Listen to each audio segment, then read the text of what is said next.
Hello class 10th के बच्चे, आज हम आपको फिर से पहले चैप्टर वास्तविक संख्या के जो एक्सरसाइज है 1.1 प्रश्नावली 1.1 इसका सॉल्यूशन कराने वाले हैं।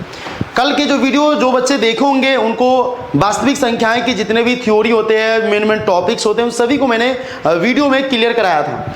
आज की इस वीडियो में हम आपको एक्सरसाइज यानी प्रश्नावली 1.1 अभ्यास 1.1 यानी वास्तविक संख्या के हम आपको पूरे क्वेश्चन को A to Z सॉल्यूशन कराएंगे।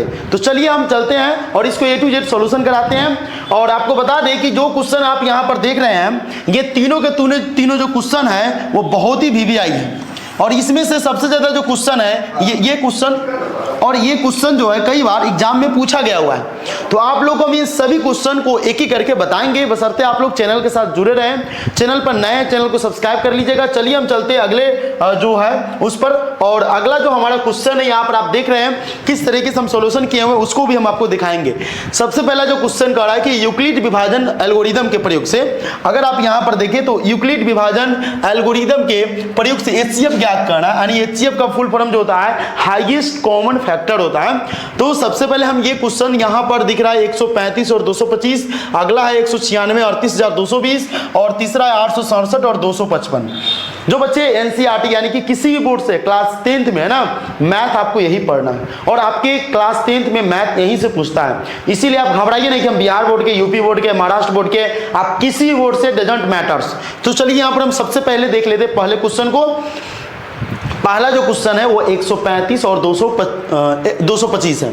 तो सबसे पहले इसमें देखना ये है कि सबसे बड़ा वाला कौन सा है। तो 135 और 225 में सबसे बड़ा वाला अगर आप देखें तो 225 सबसे बड़ा वाला है। और 225 यहाँ पर बड़ा वाला है, तो A बराबर हमारा जो है उसको ले लेंगे। जो बड़े वाले संख्या होंगे उसे हम A मान लेंगे और जो छोटे वाले संख्या होंगे हम उसे 135 यानी कि B मान लेंगे। अब चलते हैं कि सबसे बड़ी संख्या को A तथा सबसे छोटी संख्या को हम क्या मान लेंगे, सबसे बड़ी संख्या को A तथा सबसे छोटी संख्या को हम यहाँ पर मान लेंगे B।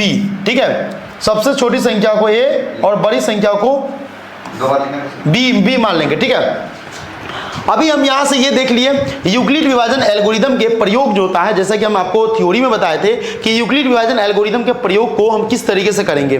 A बराबर BQ प्लस R ये यूक्लिड विभाजन एल्गोरिदम के प्रयोग होता है। इसी को हम आपको बताए थे कि भाज्य बराबर हम आपको फॉर्मूला बताए थे, भाज्य बराबर भाजक गुणे भागफल।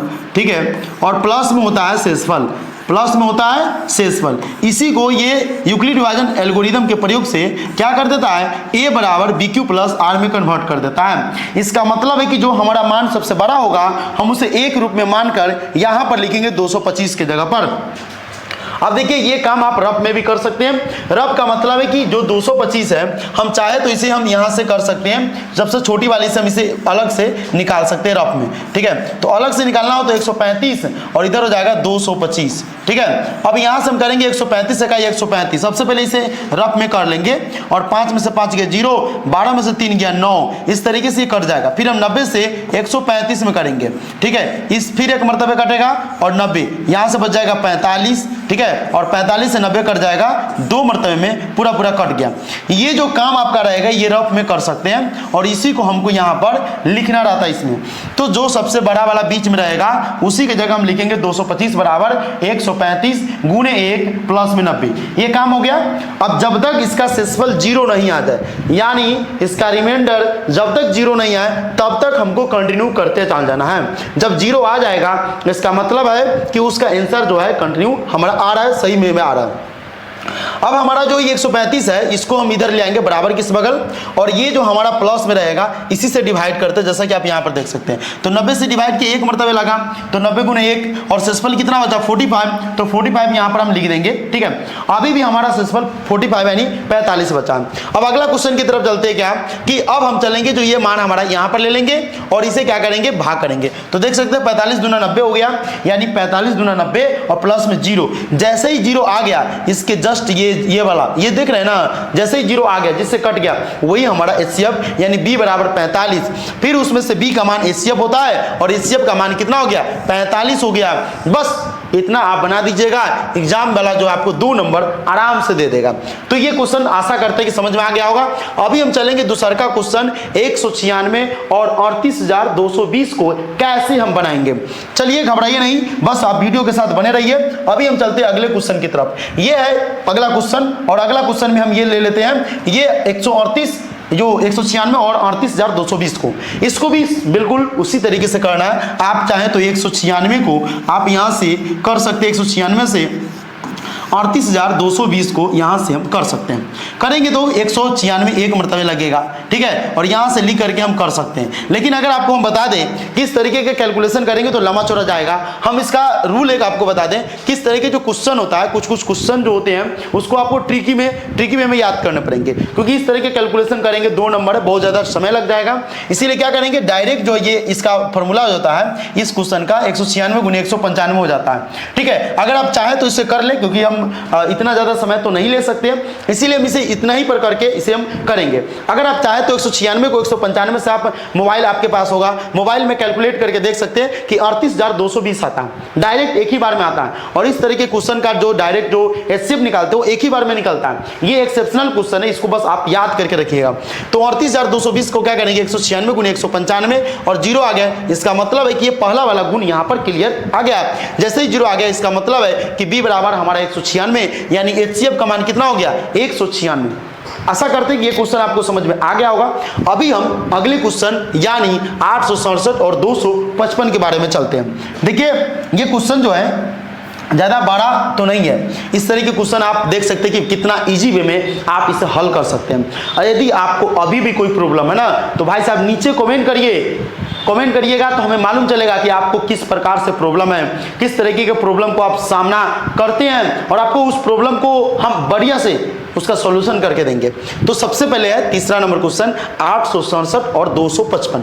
देखिए ए को हम बड़े वाले को ए मानेंगे और छोटे वाले को हम क्या करते हैं, बड़े वाले को ए मानते हैं और छोटे वाले को बी मानते हैं। बड़े वाले को क्या मानते हैं, ए, और छोटे वाले को बी मानते हैं। यहाँ पर बड़ा वाला है तो ये बड़ा जो है 867 है, इसे हम ए मान लिए, और छोटा जो 255 है इसे हम बी मान लिए। क्लियर। अभी हम यूक्लिड विभाजन एल्गोरिदम के प्रयोग से a बराबर BQ प्लस R होता है, ठीक है। इसका मतलब तो ये क्वेश्चन को तो हम बना ही दिए थे, अगला क्वेश्चन की तरफ हम चल लेते हैं, ठीक है। तो यहाँ से अगर हम चले 867 और 255 में, तो यहाँ पर जो टाइपिंग है वो मिस्टेक है। अब आपको समझना ये है कि हम इसको बना देते हैं, घबराइए नहीं, ये पूरा का पूरा जो है पिछले वाला क्वेश्चन का इसमें कॉपी पेस्ट हो गया। आप घबराइए नहीं, 255 जो है हम इसका कैलकुलेशन कर लेते हैं। चलिए आपको हम बता देते हैं, ये आपको लिखने की जरूरत नहीं है, ये पिछले क्वेश्चन का ही टाइपिंग हो गया। अभी हम यहाँ पर देख लेते हैं, जैसे 867 है, तो 867 बराबर क्या हो जाएगा, हम चाहे तो यहाँ से लिख सकते 255, ठीक है, 867। हम सीधा कैलकुलेशन करेंगे, 255 से करेंगे तो कितना मरतबे कटेगा, ये कटेगा आपको 2 तिहाई 6, 3 मरतबे में कट जाएगा। इसका मतलब है कि 5 × 15, 5 × 15 = 16 और 3 दूना 6 = 7, ठीक है। अभी हम क्या करेंगे, 7 में से 5 गए 2, ठीक है, 6 में 6 गए 0, 8 में 7 गए 1, 102। 255 से फिर हम करेंगे, इसका मतलब है कि कितना हो जाएगा, इसका मतलब है कि 2 मरतबे में लग जाएगा 204, है ना। 5 में 4 गया 1, 5 में 0 गया 5। अब ये क्या करेगा, 102 मरतबे में पूरा कट जाएगा, 51 दूना 102। अब इसी को हमको लिखना है, घबराइए नहीं, गलती हो गया लेकिन यहाँ पर घबराइए नहीं, हम यहाँ पर लिखते हैं 867 बराबर 255 × 3 प्लस में 102। क्लियर। अब अगला काम क्या करेंगे, 255 बराबर लिखेंगे।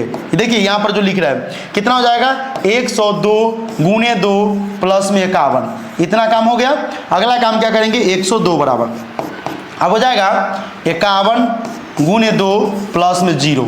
अब यहाँ पर जैसे 51 × 2 प्लस में 0 हो गया, इसका मतलब है कि हमारा एचसीएफ हो गया, यानी एचसीएफ बराबर हो जाएगा हमारा 51, ठीक है। बस ये छूट गया था इसमें लिखना, आप यहाँ से देख सकते हैं, ये जो है ये इसका पूरा कटिस था, इसको समझिएगा कि कटिस है पूरा, ठीक है। ये पिछले क्वेश्चन का आ गया था, और क्वेश्चन था तीसरा और ये आ गया था पिछले का, तो इतना तो आप समझ ही सकते हैं। अभी हम चलते हैं अगले क्वेश्चन की तरफ, ये क्वेश्चन तो क्लियर हो गया। अभी जो हमारा अगला क्वेश्चन है दूसरा, वो कह रहा है कि दर्शाइए कि कोई भी धनात्मक विषम पूर्णांक 6q+1, ठीक है, 6q+3 और या 6q+5 के रूप का होता है, जहां क्या होगा, जहां जो है q कोई पूर्णांक है। ये क्वेश्चन है। अब देखिए ये क्वेश्चन को तो आप पढ़ लिए, इस तरह के क्वेश्चन एग्जाम में आते भी हैं, तो आप कैसे उसे हल करिएगा। हल करने के लिए बहुत ही इजी वे में हम आपको बताएंगे, जैसा कि आप बोर्ड पर भी देख रहे हैं। तो सबसे पहले हम थोड़ा सा पानी देखिए, ये दूसरा क्वेश्चन है। इसका मतलब है कि हम इस क्वेश्चन को हल करेंगे। समझ जाइए कि कैसे हल करेंगे। इसमें हमें दर्शाना है कि a बराबर 6q+1, 6q+3 या 6q+5 है। तो क्या करेंगे, सबसे पहले हम इसे माना कि a कोई धनात्मक विषम पूर्णांक है जहां b बराबर 6 होगा। यानी अगर यहां पर 6 दिया हुआ है तो b बराबर हमको 6 लेना पड़ेगा। अगर इस 6 की जगह अगर हमको 5q दे देता, 5q+1, 5q+3, 5q+5, तो हम b की जगह 5 लेते हैं, ठीक है। अगर हमको यहाँ पर 3 दे देता तो b की जगह हम 3 ले लेते हैं। आपको समझ में आ रहा होगा कि किस तरीके से हम बताना चाह रहा है और आपको समझ में आना चाहिए, ठीक है। तो सबसे पहले हम ये देख लेते हैं कि इसमें a और b जो भी है उसको हम मिटा करके बढ़िया से आपको सामने रख देते हैं कि सबसे पहले हमें क्या करना है कि यहाँ पर इसे मानना पड़ेगा कि माना कि a कोई धनात्मक विषम पूर्णांक है जहाँ b बराबर 6 होगा। जब हम 6 से a को विभाजित करते हैं तो शेषफल जो है क्रमशः हमारा कितना होना चाहिए, 0 से लेकर के 5 तक। यानी हमारा जो b है ना उससे 1 कम होना चाहिए, उससे 1 कम हमारा r का मान, यानी शेषफल जो है हम इसके जगह r भी बोल सकते हैं, यानी r का मान हमारा 0, 1, 2, 3, 4, 5 तक होना चाहिए। अब देखिए यहाँ पर जहाँ 0 less than equal to r less than b होगा। r मतलब यहाँ पर क्या होगा, 0 से लेकर 5 तक। यहाँ a एक विषम संख्या है, ठीक है, इसीलिए क्या करेंगे, शेषफल भी विषम संख्या ही प्राप्त होगा। यहाँ a एक विषम संख्या है इसीलिए शेषफल भी विषम संख्या प्राप्त होगा। शेषफल या तो 1 होगा या 3 या 5 होगा। यूक्लिड विभाजन एल्गोरिथम के प्रयोग से हम पाते हैं कि a बराबर 6q+1, 6q+3, 6q+5। इसका मतलब क्या हो रहा, इसका मतलब ये हो रहा है कि आप चाहे तो इसको दर्शाने के लिए क्या दर्शा सकते हैं, आप चाहे तो एक बार ये दर्शा सकते हैं, बीच में लिख सकते हैं कि a बराबर 6q+0, ठीक है, फिर लिख सकते हैं a बराबर 6q+1, फिर लिख सकते हैं a बराबर 6q+2, फिर लिख सकते हैं a बराबर 6q+3, फिर लिख सकते हैं a बराबर 6q+3 हो गया, 6q+4, ठीक है, उसी के बाद 6q+5, इस तरीके से लिख देते हैं। ये सब लिखाता है, बहुत सारे टीचर लिखते भी है, आप नहीं भी लिखेंगे तो भी चल जाएगा। और इतना डायरेक्ट करके शॉर्टकट तरीके में आप इसका आंसर ले आ सकते हैं, है ना। बहुत सारे टीचर बता देते इतना सारा लिख लेकिन ये बहुत बड़ा हो जाता, बच्चा देख करके इसको छोड़ देता। ये नहीं होना चाहिए। अगली बार से हम आपको बहुत ईजी तरीके से और भी बताएंगे। तो ये क्वेश्चन आप समझ गए, बस इतना ही पर से ये क्वेश्चन हल हो जाता है। अभी हम अगले क्वेश्चन की तरफ चलेंगे। अगला क्वेश्चन जो है तीसरा नंबर है। तीसरा नंबर कह रहा है कि किसी परेड में 616 सदस्यों वाले एक सेना की टुकड़ी को 32 सदस्यों वाले एक आर्मी बैंड के पीछे मार्च करना, ठीक है। दोनों समूहों को समान संख्या वाले स्तंभों में मार्च करना है। तो उन स्तंभों की अधिकतम संख्या क्या है ना, जिसमें वे मार्च कर सकते हैं, तो हम उस क्वेश्चन को समझते हैं कि कैसे मार्च कर सकते हैं, ठीक है। तो इसे हम समझना है, इसे हम लॉक कर लेते हैं। अब देखिए ये क्वेश्चन जो आप देख रहे हैं, ये क्वेश्चन बिहार बोर्ड कई बार क्वेश्चनों को इस तरीके क्वेश्चन को पूछा हुआ है। आपको समझना बहुत इजी तरीके से आप इसे समझ सकते हैं। देखिए सबसे पहले तो हम यह हल करना है, तो दर्शाना है कि a बराबर 6q+1, 6q+3, 6q+5। यार क्वेश्चन जो है इधर का उधर आ गया, चलिए कोई बात नहीं, इसको हटा देना है, दर्शाना है, ये हटा देना है, उसमें का इसमें आ गया। चलिए तो ये क्वेश्चन जो है कुछ और है और ये क्वेश्चन आ गया कुछ और। चलिए हम आपको बता दें, यहाँ से कुछ क्वेश्चन जो है ना लग रहा है कि मिस्टेक हो गया टाइपिंग वगैरह में, तो ये टाइपिंग को हम यहाँ से समझ लेते हैं। और सबसे पहले ये जो क्वेश्चन है ना, ये यहाँ तक आपका जो था ये बिल्कुल दूसरे क्वेश्चन का इसमें डला दिया है और ये मिस्टेक हो गया है। चलिए यहाँ से देखिए, तो सबसे पहले हल लिखा हुआ यहाँ से समझिए। स्तंभों की अधिकतम संख्या जो है HCF 616 और 32 हो गया, 616 और 32 हो गया। यहाँ से सही है, ये पिछले वाले क्वेश्चन का शायद कोई एरर हो गया है, उसकी वजह से आ गया था। तो हमें ये समझ लेना है कि 616 और 32 का हमें HCF निकालना है। ये जो क्वेश्चन देख रहे हैं बोर्ड पर, तो a बराबर हमारा 616 हो गया, b बराबर 32 हो गया। हमने आपको पहले ही बताया था कि जो छोटी संख्या होगी उसमें b मानेंगे, बड़ी संख्या को a मानेंगे। तो यहाँ पर सबसे बड़ी संख्या को a तथा सबसे छोटी संख्या को b मानते हैं। तो यूक्लिड विभाजन एल्गोरिथम के प्रयोग से हम उसे भी क्या करेंगे, एचसीएफ निकाल देंगे। तो एचसीएफ निकालेंगे तो a बराबर bq प्लस r होगा। इसका मतलब है कि 616 बराबर क्या हो जाएगा, 32 गुने 19 प्लस में 8, 32 गुने 19 प्लस में 8 हो जाएगा। इसका मतलब है कि हम 616 को 32 से भाग करेंगे, 19 मरतबे लगेगा और शेषफल 8 हमारा बचेगा। जब हमें r बराबर 0 प्राप्त हो जाता है तब हम आगे हल करना बंद कर देते हैं, यानी कि लिखा हुआ है लेकिन 0 तो प्राप्त हुआ नहीं, तो 32 बराबर क्या करेंगे, लिखेंगे 8 गुने 4 पूरा और 0 शेषफल हो गया। इसका मतलब है कि b का बराबर हमारा 8 और HCF बराबर 8 हमारा आंसर हो गया। इसीलिए स्तंभों की अधिकतम संख्या क्या होगी, 8। बस आपको देख लीजिए कहाँ से लिखना है। हम आपको बता दें कि कहाँ से आपको लिखना है, जहाँ से कटिस नहीं है वहीं से आपको लिखना है, ठीक है। और वहीं से आपको लिखना है, ये कटिस वाला पॉइंट नहीं लिखना है क्योंकि ये दूसरे क्वेश्चन का PPT से इसमें कन्वर्ट करने के कारण इधर का टैग इधर आ गया। तो ये समझ लेना है कि किस तरीके से इसे हम सोल्यूशन करेंगे। ये ऊपर वाला जो पूरा कटा पड़ा है ये आपको नहीं लिखना, यहाँ तक आपको लिखना ही नहीं है, ये सब पिछले क्वेश्चन का आ गया है, ठीक है। यहाँ से आपको लिखना है, यहाँ से लेकर के यहाँ तक आपको लिखना है, इतना ही दूर में इसका आंसर। क्लियर।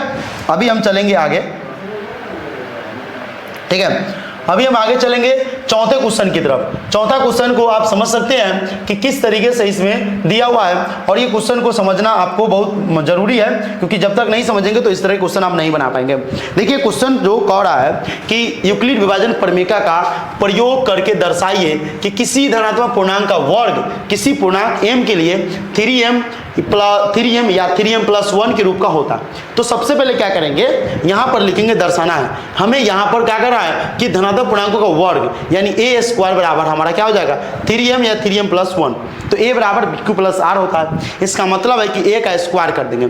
तो माना कि a कोई धनात्मक पूर्णांक है जहाँ b बराबर 3, r बराबर 0, 1, 2, क्योंकि 0 less than equal to r less than 3 है। तो अब हम यहाँ पर क्या करेंगे, a बराबर 3q प्लस r रखेंगे, 3q प्लस r रखेंगे। इसका मतलब है कि कुछ पूर्णांक के लिए q जो है लेस देन इक्वल टू 0 हो जाएगा, q जो है q यहाँ पर ग्रेटर देन इक्वल टू 0 हो जाएगा। तो हम यहाँ पर a बराबर एक बारी हम 0 रखेंगे तो 3q प्लस 0, एक बारी 1 रखेंगे तो 3q प्लस 1, एक बारी 2 रखेंगे तो 3q प्लस 2 हो जाएगा। इतना तक क्लियर है। अभी हमें क्या कर रहा है कि वर्ग करने के लिए तो a बराबर हमें 3 को माने, तीनों का हम स्क्वायर कर देंगे, यानी 3q प्लस 0 का ये पावर ऊपर जाता स्क्वायर हो जाएगा। इसका मतलब है एक बारी 3q प्लस 1 का भी स्क्वायर होगा और एक बारी 3q प्लस 2 का भी स्क्वायर होगा। इसका मतलब है कि तीनों का स्क्वायर कर दिए। अब तीनों का मान निकालना है तो 3q प्लस 0 का स्क्वायर करेंगे तो डायरेक्ट 9q स्क्वायर आएगा। इसके बाद a प्लस बी का होल स्क्वायर आपको अगर नहीं मालूम है तो हम लिख देते हैं, a प्लस बी का होल स्क्वायर इसमें लगा है। a प्लस बी का होल स्क्वायर होता है a स्क्वायर प्लस में 2ab प्लस में 2ab प्लस में b स्क्वायर। यही फॉर्मूला होता है a प्लस बी के होल स्क्वायर। जिसको मालूम नहीं हो लिख लीजिए, तो क्लास 10th में इसकी बहुत ज़्यादा जरूरी पड़ती है। तो देखिए ये क्या हो गया, a का स्क्वायर मतलब 9q स्क्वायर, फिर देखिए a का स्क्वायर हो गया। उसके बाद 2ab, तो 2ab का मतलब 2 गुने 3 गुने a, तो 2 तिहाई 6, 6q प्लस 1 का स्क्वायर 1 हो गया। इसका स्क्वायर करेंगे उसी तरीके से तो 3 का स्क्वायर 9q स्क्वायर 2ab तो हो जाएगा 2 तिहाई 6, क्या हो जाएगा 2 तिहाई 6 और 2 से गुना करेंगे तो 12 और 2 के स्क्वायर 4। यानी इस तरीके से हमारा काम पूरा हो गया। आप यहाँ से समझ सकते हैं कि किस तरीके से ये कैलकुलेशन को बनाता है, ठीक है। अभी हम आगे चल लेते हैं। इसके जो पूरा कैलकुलेशन हो गया है, अभी हम आगे चलेंगे तो a बराबर यहाँ पर 9q स्क्वायर ये और यहाँ पर 9q स्क्वायर प्लस में 6q प्लस 1 हो गया पूरा। यहाँ पर भी हम लिख देंगे 12q प्लस। अब ये 4 जो है ना इसको 2 भाग में डिवाइड करेंगे। डिवाइड इसीलिए करेंगे कि 3 प्लस में 1 कर दिए यहाँ पर, बस इतना ही करना है, बाकी सब उसी रह जाएगा। अगला है कॉमन लेंगे। कॉमन क्या लेंगे, इसमें 3 कॉमन ले लेंगे तो 3q स्क्वायर हो जाएगा। इसमें भी हमको इतना सारा में से कॉमन लेना, क्या होगा तो कॉमन हमें ये लेना है 3 कॉमन ले लेंगे। तो 3 कॉमन ले लेंगे तो इसी दोनों में से खाली कॉमन लेंगे, ये 1 में से नहीं लेंगे। तो 3q स्क्वायर प्लस में 2q हो जाएगा, यहाँ पर 1 बचेगा। फिर इस तीनों में से हमको यहीं तक ले कॉमन लेना है, ठीक है। तो क्या हो जाएगा 3 कॉमन ले लेंगे, 3q स्क्वायर प्लस में 4q प्लस में 1 और ये 1 हमारा बच जाएगा इधर। क्लियर। अब हम इसको थोड़ा साफ कर देते हैं ताकि आप लोग बढ़िया से समझ सकते हैं कि किस तरीके से हुआ। अभी देखिए a स्क्वायर बराबर हमारा ये पूरा क्लियर हो गया। यहाँ तक हम पूरा कॉमन लेकर के कर चुके हैं।